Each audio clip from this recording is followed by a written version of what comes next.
সকালবেলা জিতেন জাল পরিষ্কার করছেন। অরুণ ক্ষেত থেকে সবজি তুলে তার বাবাকে খাবার দিচ্ছে। বাবা, অনেক বেলা হয়েছে, আর কত কাজ করবে, খাবে না? হ্যাঁ রে খোকা, খেতে তো হবেই, না খেয়ে কি আর কাজ চলে? এই জালগুলো মেরামত হয়ে গেছে, খেয়ে দিয়ে আবার গভীরে মাছ ধরতে যেতে হবে। ঠিক আছে তাহলে, আর দেরি করো না, ভেতরে এসে খেয়ে নাও। পাগল ছেলে একটা, সব সময় বাবার খেয়াল রাখে। তুই না থাকলে আমার কি যে হতো। খেতে বসেও তো তাড়াহুড়ো করছো, খাওয়াটা তো অন্তত আস্তে ধীরে খেতে পারো। আস্তে ধীরে খেলে চলবে না, দিন থাকতে আবার মাছ ধরে ঘরে ফিরতে হবে। তা না হলে রাতের গভীরে ডাকাত বা অন্য বিপদ এলে কি আর আস্ত রাখবে? বুঝতে পেরেছি, প্রতিদিন একই কথা, খাও তো এবার। বাবা, তোর মা চলে যাওয়ার পর থেকে সারাদিন তোকে অনেক কষ্ট করতে হয়। একদিকে তুই সবজি চাষ করিস, অন্যদিকে ঘরের কাজও সামলাস। এখন তো তোর বিয়ে দেওয়া দরকার। একটা বউ ঘরে এলে ঘরের কাজগুলোও তো সে দেখবে, তুই একটু শান্তি পাবি। বাবা, বউ এনে কি হবে? তোমার জন্য আমি সবই করতে পারি। আমি তো চাষবাস করে আনন্দ পাই, আর রান্না বান্নাও শিখে গেছি। আমি তো ভালোই আছি। ভালো আছিস জানি, কিন্তু একটা সংসার তো চাই। তোর জন্য একটা ভালো লক্ষ্মী মেয়ে দেখে বিয়ে দিতে পারলে তবে আমি একটু শান্তি পাই। খবরদার বাবা, আমার বিয়ের কথা একদম বলবে না। আমি এই মুহূর্তে বিয়ে করব না। ঠিক আছে ঠিক আছে, আর বলবো না। আমার খাওয়া হয়ে গেছে, এবার আমি আসি তাহলে।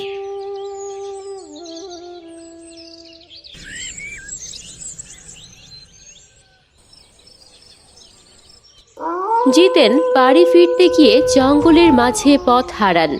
রাতে বাঘের ডাক শুনতে পান এবং দৌড়ে পালিয়ে আসেন। একসময় দূরে আলোর ঝলকানি দেখতে পেয়ে সেই দিকে ছোটেন। ওরে বাবা, কোনো মতে জানটা হাতে নিয়ে পালিয়ে এসেছি, কিন্তু এত রাতে কোথায় যাই? ওদিকে বাড়িতে ছেলেটা একা রয়েছে, না জানি কত চিন্তা করছে। ওই তো ওখানে আলো দেখা যাচ্ছে, তার মানে ওখানে মানুষ আছে। যাই যাই, ওখানেই যাই। জিতেন দরজায় ধাক্কা দেন। দরজায় ধাক্কা দিতেই খুলে যায়। জিতেন ভেতরে প্রবেশ করেন। দেখেন এক কুঁজো বুড়ি বসে আছেন। বুড়িমা, আমি এক গরিব জেলে, গভীরে মাছ ধরতে গিয়ে পথ ভুলে গেছি। এখন রাতে হিংস্র পশুর ভয়ে এখানে একটু আশ্রয়ের জন্য এসেছি।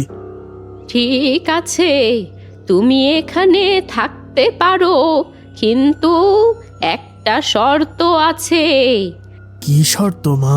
কালকে ভোরে ফিরবে যখন আপন ঘরের পথে, প্রথম দেখায় দেখবে যাহা দেবে আমার হাতে। মনে রেখো, সেই সে জিনিস হবে শুধু আমার। মিথ্যা হলে নামবে আধার, ভাঙবে সবই তোমার। বাড়িতে গিয়ে আর কি দেখব? হয়তো আমার ভাঙা কুঁড়ে ঘর, আর না হয়তো পড়ে থাকা জাল। এটা বুড়িমা নিলে নেবে। ঠিক আছে মা, আমি আপনার শর্তে রাজি। তবে তো বেশ, এইগুলো খেয়ে আজকে রাতটা এখানে কাটিয়ে সকাল হলে সোজা বাড়ি চলে যাও। কাল বাড়িতে গিয়ে প্রথমে যা দেখবে সেটাই আমাকে দিয়ে দেবে। তা না হলে সেই জিনিস চিরতরে অভিশপ্ত হয়ে যাবে। ঠিক আছে বুড়িমা।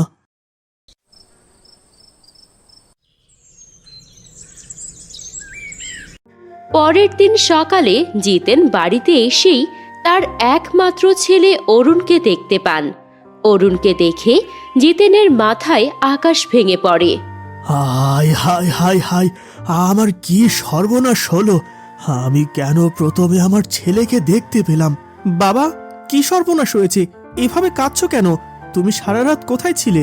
খোকারে, জান বাঁচানোর জন্য আমি সারা রাত এক বুড়িমার হেফাজতে ছিলাম। বুড়িমা শর্ত দিয়েছিলেন, সেখানে থাকতে হলে সকালে আমার বাড়িতে এসে প্রথমে যা দেখতে পাবো সেটা বুড়িমাকে দিয়ে দিতে হবে। কিন্তু আমি তো তোকেই প্রথম দেখেছি। এসব কি বলছো? তুমি কি এটা বলে বুড়িমাকে কথা দিয়েছো?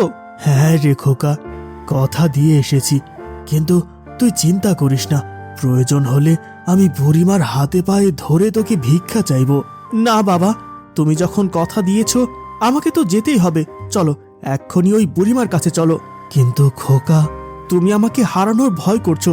তিনি যদি সত্যিকারের ভালো স্বভাবের হন তাহলে সে কোনোদিন আমার ক্ষতি করবে না। চলো বাবা। ক্ষমা চাই বুড়িমা, আমি প্রথমে আমার ছেলেকে দেখতে পেয়েছি, আর আমার একমাত্র ছেলেকে আমি দিতে চাই না। আপনি আমায় ক্ষমা করুন। তা বললে তো হবে না, তুমি আমাকে কথা দিয়েছো, এখন যদি কথা না রাখো তাহলে তোমার ছেলের বড় ক্ষতি হয়ে যাবে। তুমি তোমার ছেলেকে একেবারে চিরতরের জন্য হারিয়ে ফেলবে। না, আমার বাবা যখন আপনাকে কথা দিয়েছে তাই আমি তার কথা রাখবো। বলুন আমাকে কি করতে হবে? তোমার সাহস দেখে খুশি হলাম। আমি এখন তোমার বুদ্ধি দেখতে চাই। তুমি যদি আমার 3টি প্রশ্নের সঠিক উত্তর দিতে পারো তাহলে আমি তোমাকে মুক্ত করে দেব, আর যদি না পারো তাহলে তোমাকে সারা জীবন আমার স্বামী হয়ে থাকতে হবে। না বুড়িমা, আমার ছেলেটাকে এমন কঠিন প্রশ্নের সম্মুখীন করবেন না। না, আপনি প্রশ্ন করুন, আমি আপনার প্রশ্নের উত্তর দিতে প্রস্তুত। আমার প্রথম প্রশ্ন, এই বিশাল পৃথিবীতে সবচেয়ে মূল্যবান জিনিস কি? সময়। সময় হলো সবচেয়ে বেশি মূল্যবান, যা একবার চলে গেলে আর ফিরে আসে না। বাহ, তোমার উত্তরটি সঠিক হয়েছে। এবার দ্বিতীয় প্রশ্ন, সবচাইতে শক্তিশালী কোন জিনিস? ভালোবাসা, কারণ ভালোবাসা ঘৃণা আর বিদ্বেষকে জয় করতে পারে। এবার শেষ প্রশ্ন, কোন জিনিস মানুষকে সুখ ও তৃপ্তি দেয়? অন্যের মুখে হাসি ফোটানো, কারণ অন্যের মুখে হাসি ফুটিয়ে যে সুখ আর তৃপ্তি পাওয়া যায় তার কিছুতেই পাওয়া যায় না। অসাধারণ, তুমি 3টি প্রশ্নেরই সঠিক উত্তর দিতে পেরেছো। তোমার বুদ্ধি আর বিবেচনা সত্যিই প্রশংসার যোগ্য। আমি কথা রাখছি, তুমি তোমার বাবাকে নিয়ে মুক্তভাবে বাড়ি ফিরে যেতে পারো। অরুণ কুজো বুড়ির দিকে এক দয়ালু দৃষ্টিতে তাকায়। না, প্রশ্নের উত্তর দিতে পারলেও আমি আপনাকে বিয়ে করতে চাই। খোকা, তুই এসব কি বলছিস? এ কেমন পাগলামি! শুনুন, আপনি অসুস্থ। এই গভীর রাতে আপনি আমার বাবাকে আপনার ঘরে আশ্রয় দিয়ে তার প্রাণ বাঁচিয়েছেন। একজন কৃতজ্ঞ সন্তান হিসেবে আমি আপনাকে এই অবস্থায় একা ফেলে যেতে পারি না। আপনার সেবা করার সুযোগ দিন আমাকে। আমি আপনাকে বিয়ে করে আমাদের বাড়িতে নিয়ে যেতে চাই। তুমি তুমি আমাকে, এই কুৎসিত বুড়িকে বিয়ে করতে চাও? আমি আপনার ভেতরের মনটাকে দেখেছি বুড়িমা। আপনার দয়া আর শর্ত পালনের প্রতি দৃঢ়তা আমার বাবার জীবন বাঁচিয়েছে। এটাই আমার কাছে আসল সৌন্দর্য। খোকা, তোর এত সুন্দর জীবন আর তুই, আমি কিছুতেই মানতে পারছি না। বাবা, আমার জন্য চিন্তা করো না, আমি ভালো থাকবো। তুমিও তো চাইছিলে আমার বিয়ে হোক। চলো এবার আমরা তাকে নিয়ে যাই। অরুণের জেদ এবং তার হৃদয়ের মহত্বের কাছে জিতেন অবশেষে হার মানেন। জিতেন ও কুজো বুড়ির মধ্যে একটি সাধারণ বিয়ে সম্পন্ন হয়, আর কুজো বুড়িকে তারা নিজেদের ছোট কুঁড়ে ঘরে নিয়ে আসেন। বিয়ের পর প্রথম রাত, জিতেন ঘুমিয়ে আছেন, অরুণ গভীর ঘুমে আচ্ছন্ন। বুড়ির পাশে জেগে বসে তার সেবা করছিলেন। হঠাৎ ঘরটি আলোয় ভরে যায়। আলোর তীব্রতায় অরুণ চোখ বন্ধ করেন। আলো কমার পর চোখ মেলে তিনি যা দেখেন তাতে তার নিঃশ্বাস বন্ধ হয়ে আসে। কে কে আপনি? আমার স্ত্রী কুজুবুরি কোথায়? আমি তোমার স্ত্রী অরুণ। কিন্তু এ কি করে সম্ভব? আপনি যে কুজো বুড়ি ছিলেন। আমি রাজকন্যা রূপমালা। আমি এই রাজ্যের একমাত্র রাজকুমারী। একবার এক সাধু বাবার সঙ্গে ভুল করে বেয়াদবি করেছিলাম, সেই রাগে সাধু বাবা আমাকে অভিশাপ দেন যে আমার রূপ চলে যাবে আর আমি কুজো বুড়ি হয়ে এই বনে বন্দি থাকব। সাধু বাবা আরও বলেছিলেন, যেদিন সত্যিকারের ভালো মনের কেউ আমার কুৎসিত রূপ সত্ত্বেও আমাকে বিয়ে করবে, সেদিন আমার অভিশাপ কাটবে। আমার বাবা মা আজও আমার অভিশাপ কাটার অপেক্ষায় পথ চেয়ে আছেন। আজ তোমার স্বার্থহীন ভালোবাসা আর শুভ মনের জন্যই আমি মুক্তি পেলাম। রাজার মেয়ে হারিয়ে গিয়েছে শুনেছিলাম। আপনিই তবে সেই রাজকুমারী, আর আপনি আমার শর্তের বুড়ি ছিলেন। আপনার অভিশাপ তাহলে কেটে গেছে। রাজকুমারী তার স্বামীর হাত ধরেন।